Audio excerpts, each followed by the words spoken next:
Hey everyone, welcome to my another blog. তো first পার্টে দেখিয়ে নিয়েছিলাম আমি রিসর্টে কী কী করেছিলাম। তারপর সন্ধ্যে নামার পর রিসর্টটার পরে এরকম একটা লুকস ছিল, একটা অ্যাস্থেটিক লুক, মানে জাস্ট চেঞ্জ হয়ে গেছিলো পুরো মাহলটা। সকালে একরকম আর বিকেলে একরকম দেখেছি ঘুম থেকে ওঠার পর। তো কোথায় ছিলাম রিসর্টটা? হ্যাঁ, বনবিথি রিসর্ট। তোমরা যারা কমেন্ট করেছো, ঠিক কমেন্ট করেছো, এটা বনবিথি রিসর্ট ছিল। আমি হয়ে গেছি রেডি। আমি করেছি একটা গাউন, ফুল গাউন, যেটা একটা গেট রেডি উইথ মি তোমাদের সাথে শেয়ার করেছি। তোমরা জাস্ট দেখে বলো কেমন হয়েছে।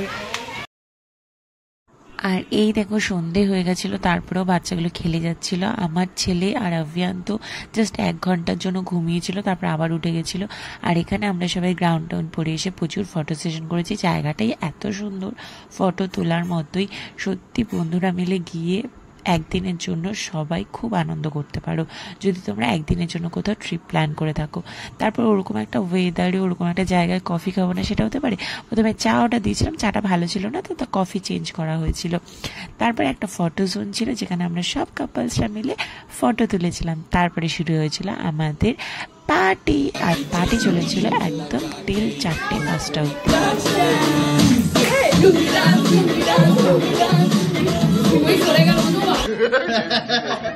সম্রাট কেমন লাগছে? খুব ভালো, খুব ভালো। আচ্ছা, এই যে বাচ্চারা সবাই একটু হাই বলে দাও এখানটায়। এই দেখো রুমি, স্পেশাল কিছু তোমার থেকে শুনতে চাই। জয়দীপ, খুব এনজয় করছি। দারুণ দারুণ দারুণ এনজয়। চলো, তারপরে পরদিন ছিল হচ্ছে কমপ্লিমেন্টারি ব্রেকফাস্ট, যেটা খেয়ে আমরা রওনা দিয়েছিলাম ওখান থেকে।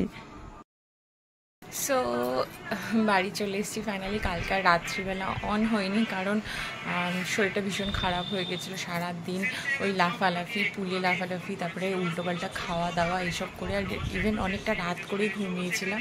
তাই আর ভিডিওটা অন করিনি, ব্লগটা এখানেই শেষ করছি। বাড়ি পৌঁছে গেছি, পৌঁছে গিয়ে প্রচুর কাঁচা আছে। ওই দেখো পেছনে ওয়াশিং মেশিনে অলরেডি কাঁচা বসিয়ে দিয়েছি। জামা কাপড় সব কাঁচা গুছানো, অনেক কাজ। একদিনের জন্য ঘুরতে যাই কি 10 দিনের জন্য ঘুরতে যাই, কাছাকাছি শেষ হয় না। তো চলো ব্লগটা এখানেই শেষ করি, দেখা হবে আবার নেক্সট ভিডিওতে। ভালো লাগলে কিন্তু চ্যানেলটাকে একটু সাবস্ক্রাইব করে রেখো, আর ফেসবুক থেকে দেখলে ফেসবুকে একটু ফলো করে দিও, কমেন্ট করো। টাটা।